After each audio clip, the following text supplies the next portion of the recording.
Mosaic, a daily news program from Link TV, presents a selection of news reports from independent and state-controlled broadcasters from throughout the Middle East.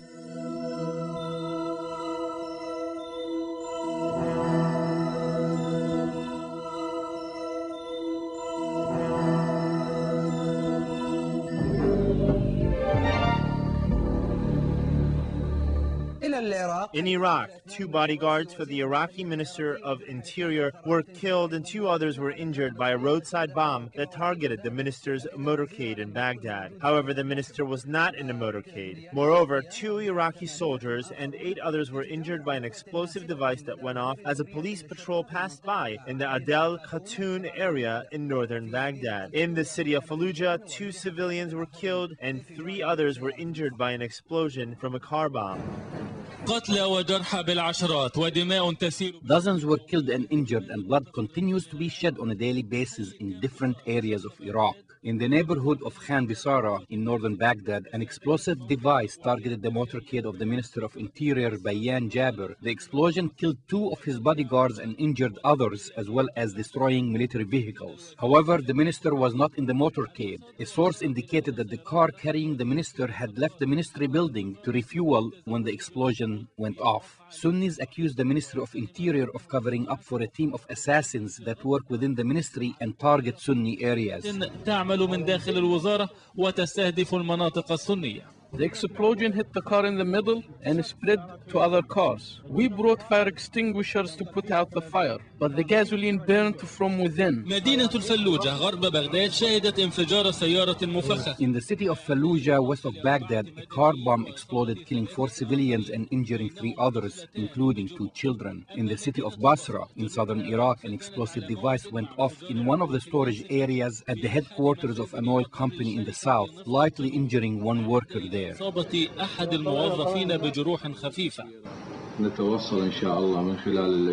willing, we will continue to investigate who was behind this act. Sadr city east of Baghdad woke up to the sound of a car bomb that killed 1 Iraqi and injured 6 civilians in an area crowded with innocent bystanders. I was sitting inside when I saw this strong explosion. It shook the entire area. We looked and we saw the blown up car. There were no policemen, no guards. There weren't even any Americans. This is a residential neighborhood. There are only homes and stores here. West of Baghdad, near the rebellious area of Amariya, the Iraqi police found 18 bodies of men who were handcuffed and blindfolded. They were strangled in a small bus last night. Officials said that these killings appeared to try to instigate a civil war by various armed Iraqi factions. However, the groups did not identify these factions. Some of the bodies showed indications of torture as well as other injuries. A report from the Yarmouk hospital, where the bodies remain, indicates that the victims were strangled and that they were civilians. It also indicates that most of them were young or middle-aged men. A source from the Iraqi Ministry of Interior announced that 50 employees from a private security company were kidnapped today in Baghdad by armed men who were wearing police commando uniforms. The armed men entered the headquarters of the Rawafid company, which hires security guards in Zayuna, east of Baghdad. They disarmed all 50 of the employees before taking them to an unknown place.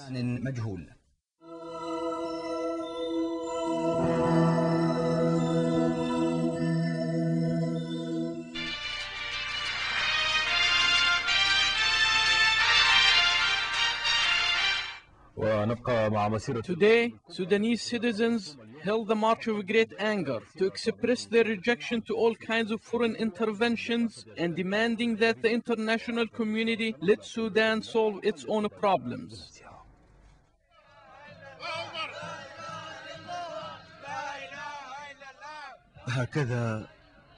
توافدت جماهير الشعب السوداني من كل حدب وصوب. Sudanese citizens poured into the Martyrs Square in Khartoum from all over the country. They came individually and others came in groups. Sentiments of patriotism were evoked in the hearts of all Sudanese, young and old, men, women, and children. They rushed with loud voices that can be heard from the horizons, yelling no to foreign intervention in the country. وتشق عنان السماء وهي تردد لا ضد أي محاولة للتدخل الأجنبي بالبلاد. We are saying no to American intervention, even if the African forces that are currently in Sudan leave. I swear to God, we will not let them enter onto 1 foot of land. We are willing to sacrifice ourselves for our religion and homeland.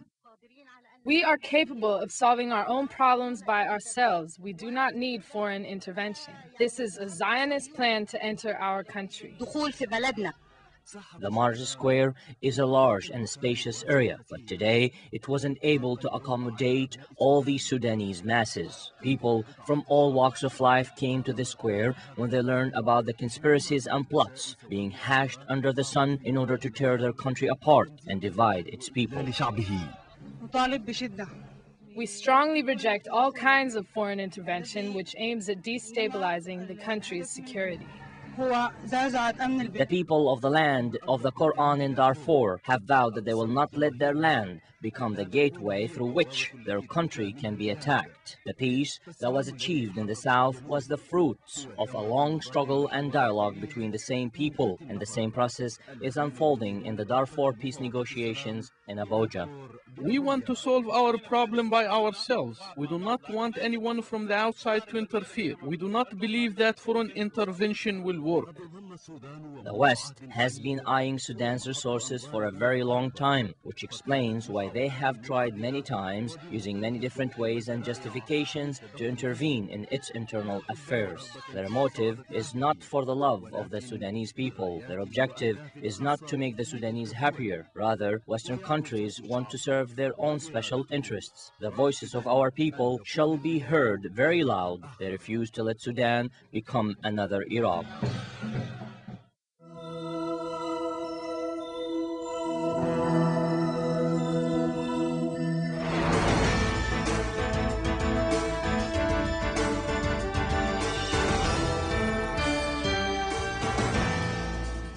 The European Union, United Nations, Sudan, and the African Union held talks in Brussels to discuss a plan to end the dispute in the province of Darfur. Javier Solana, head of the European Union External Policy, presided over the Brussels negotiation. The participants credited the European Union for its role in pushing forward the wheel of negotiation between the government of Khartoum and Sudanese fighters in Darfur. They also discussed a Security Council resolution calling for the deployment of UN peacekeeping forces in Darfur.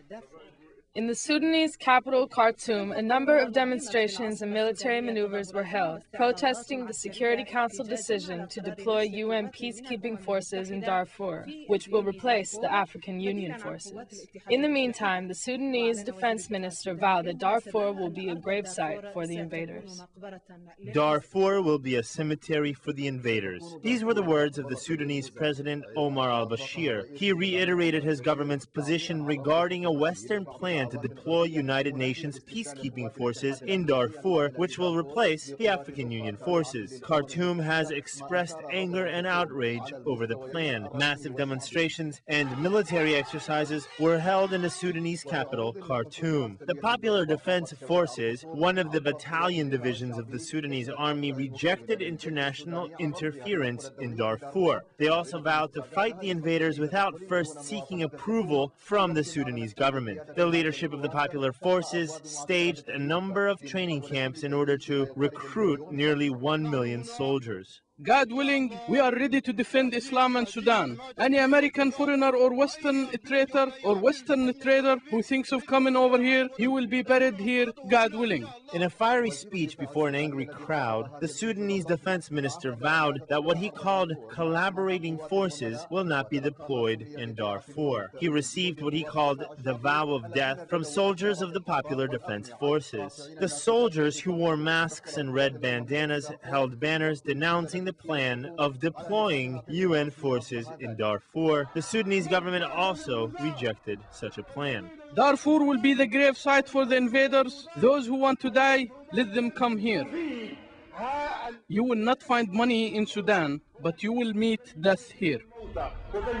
By putting on a military performance, the Sudanese government wants to send a clear message that any foreign forces deployed to Darfur will be targeted. This news came amidst fear by observers that the situation may escalate into military confrontations, hoping the problem will be resolved politically by convincing the international community to keep African Union forces in Darfur. Meanwhile, hundreds of students and several organizations of the Sudanese civil society staged a peaceful sit-in near the American embassy in Khartoum. They called on the Sudanese government to break its relations with the U.S., prevent deployment of what they called colonization forces in Darfur, and to kick out the UN envoy from Khartoum.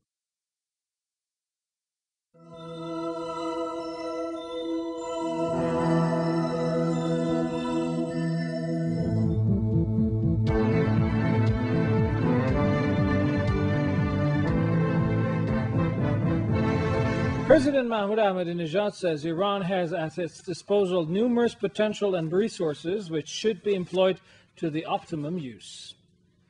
The president told a huge gathering of people in the city of Darud in the western province of Lorestan on Wednesday that the government is tasked with building the country.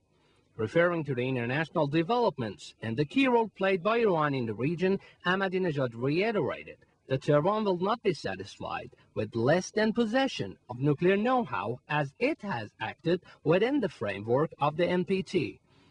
Elsewhere in his remarks, he pointed out that the United Nations has been founded to restore the legal rights of the world nations. However, as he added, officials with some international organizations call on Iran to ignore its nuclear right, saying exertion of pressure by superpowers are growing. He also said Tehran has always been in favor of peace and stability for all nations.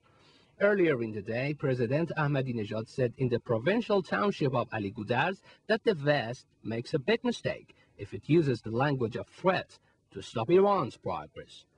He further said the era of force has drawn to a close.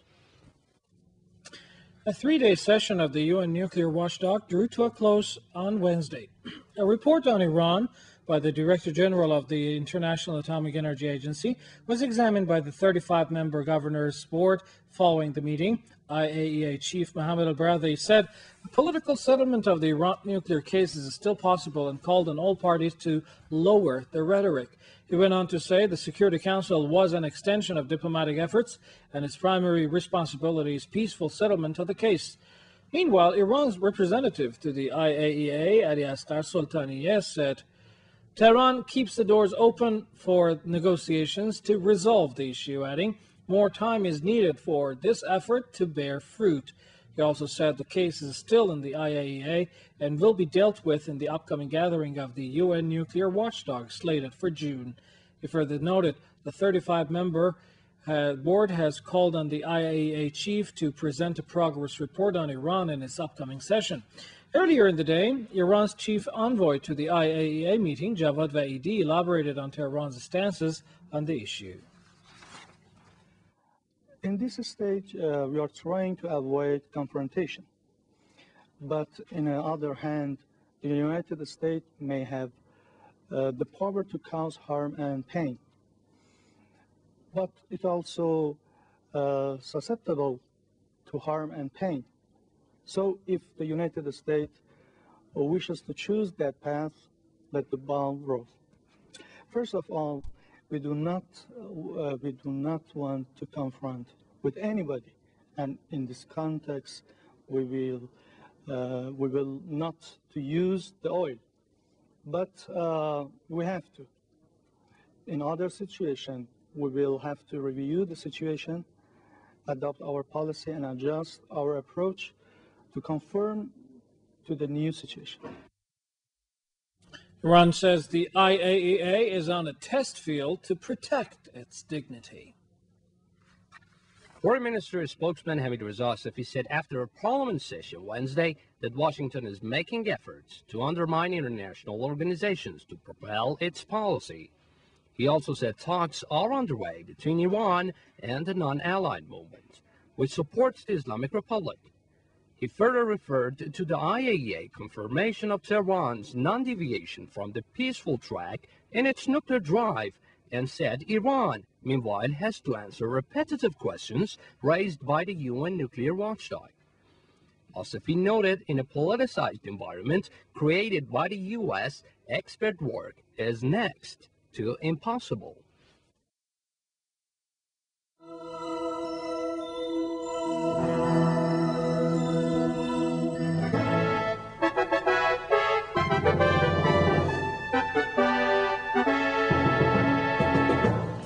The governing board of the International Atomic Energy Agency, IAEA, resumed its session in Vienna. The council discussed a number of outstanding issues regarding the Iranian nuclear program. Meanwhile, the United States has objected to any uranium enrichment activities by Tehran. U.S. Vice President Dick Cheney has confirmed that his country will not permit Iran to develop nuclear weapons. He added that all options, including a military strike, are on the table in addressing the irresponsible conduct of the Iranian regime.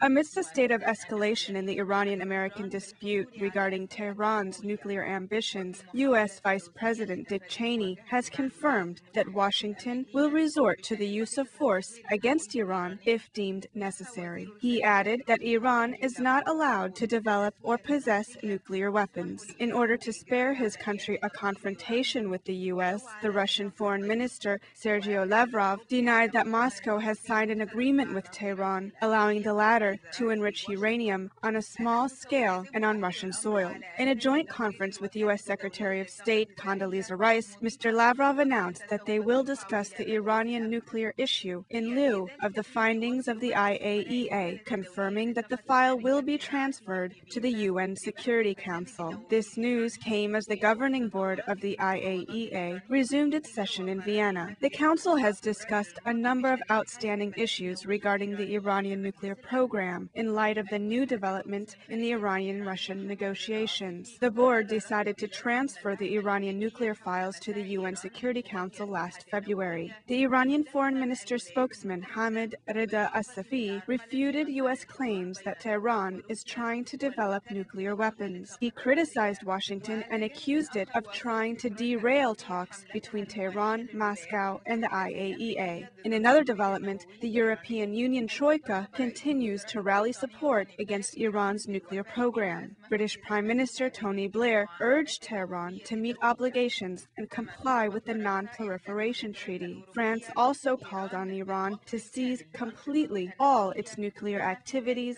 including its research and development program. In his speech before the IAEA in Vienna, the French minister described Iran's proposal of ceasing its industrial uranium enrichment program for nearly 2 years while continuing its nuclear research activities as nothing new. He added that the Europeans have previously suggested a temporary suspension of Iranian nuclear activities.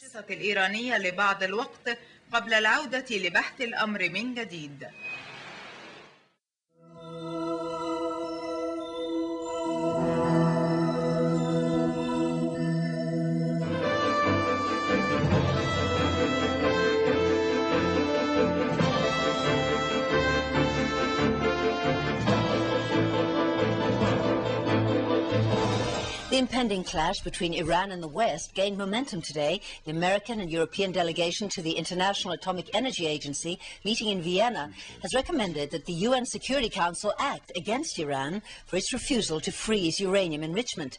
The Security Council is expected to meet as early as next week. At the same meeting, Iran threatened the United States with, quote, harm and pain for its role in pushing Tehran before the Security Council. The annual conference of AIPAC, the pro-Israel lobby group in Washington, took place this week and was the place to be seen for major politicians both in the United States and from Israel. The biggest cheers went to U.S. Vice President Dick Cheney, who said everything the delegates wanted to hear.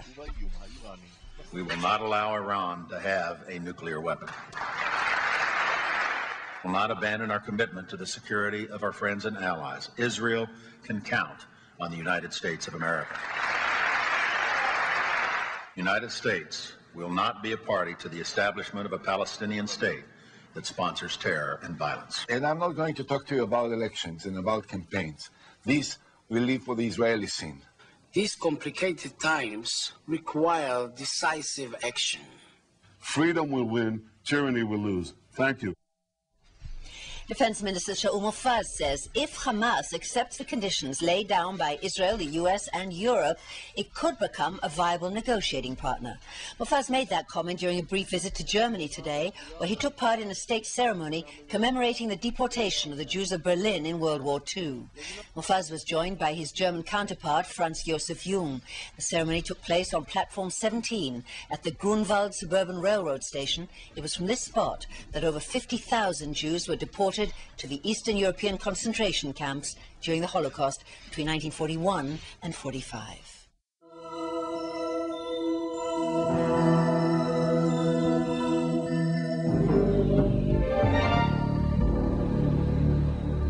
The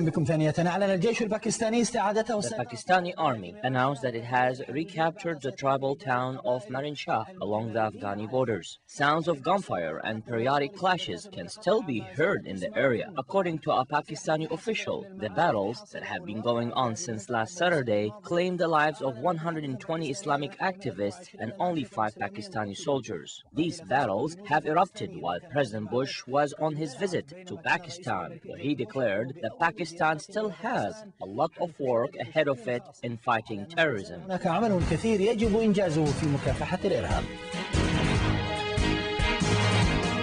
Dangerous developments are unfolding in the Pakistani tribal area and northern Waziristan. In particular, battles and armed clashes are still ongoing between the Pakistani army and the tribal fighters for the 4th consecutive day. In retaliation to the Pakistani military operations in the area, the tribal fighters attacked the city of Marin Shah and occupied it for more than 1 day. The Pakistani army has just recaptured it, but it was unable to make peace with the tribes who vowed to continue fighting the Pakistani army in the area. This may have dangerous repercussions, which explains why some Pakistani political parties have offered to mediate between the government and the tribes to prevent further bloodshed.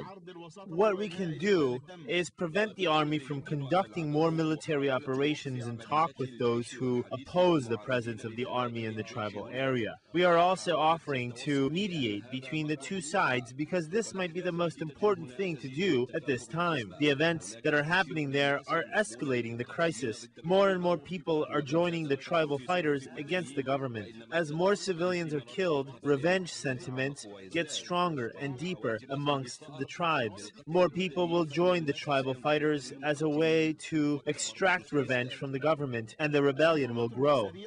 The Pakistani government has been experiencing pressure from Washington and Kabul to deal with the problem in the tribal area, which explains why Musharraf has no choice but to send the army there from time to time. He is conducting military operations against what he calls foreign fighters. However, local residents say the army has been targeting their homes using baseless justifications. The Pakistani army held the tribal fighters responsible for the crisis. The militants moved in small groups. They came and occupied some governmental buildings in Maran Shah. They destroyed the telephone and communication center of the town. They also forced local residents to close their shops, and they mounted their weapons on the top of buildings. It was clear that they were going to attack the military station in Maran Shah. Tribal fighters have been using the hit-and-run guerrilla tactics against the Pakistani army. The army did not initiate these battles, but its image has been affected among local residents. Still, the biggest loser of these battles is Pakistan, its army, people, security, and stability. The ongoing battles in the tribal area have created an internal wound in Pakistan. The revolting tribes have proven their strength and expressed their anger towards the Pakistani army by temporarily occupying the town of Marin Shah, the strategic center of Pakistan's army in the tribal area.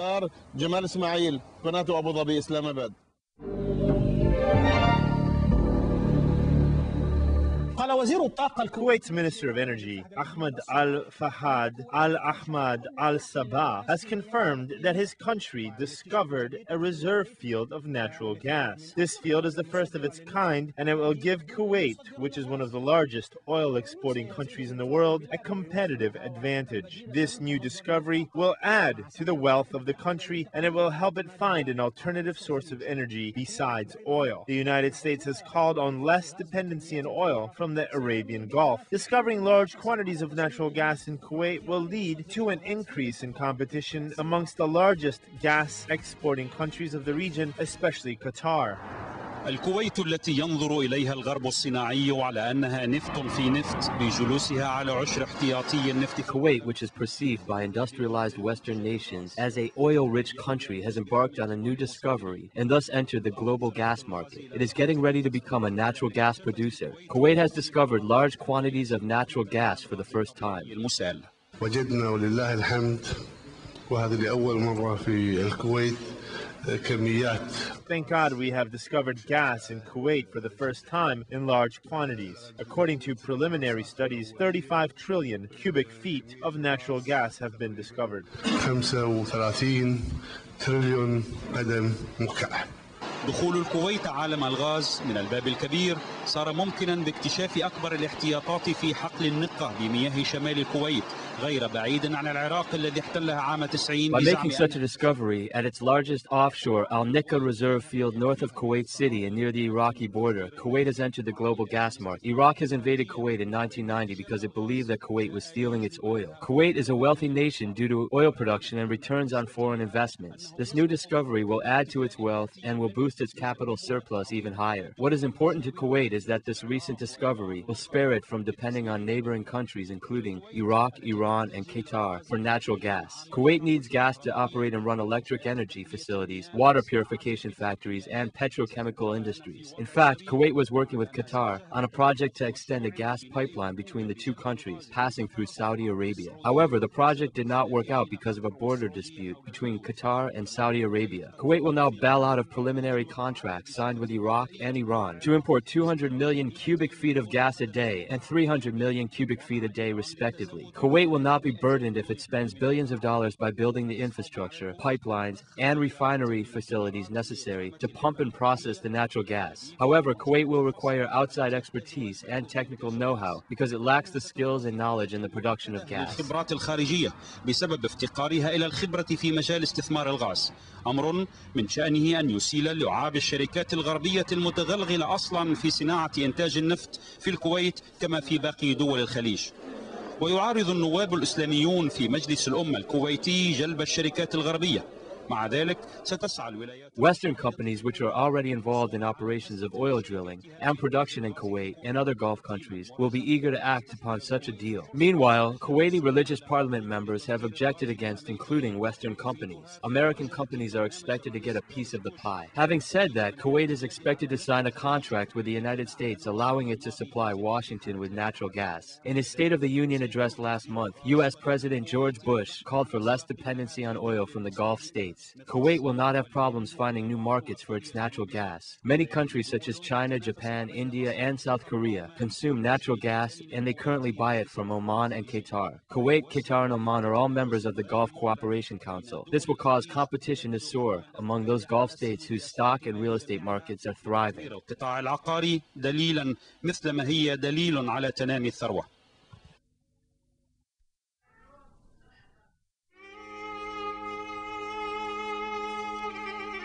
The views expressed on Mosaic are not those of Link TV or its sponsors, but of the broadcasters themselves.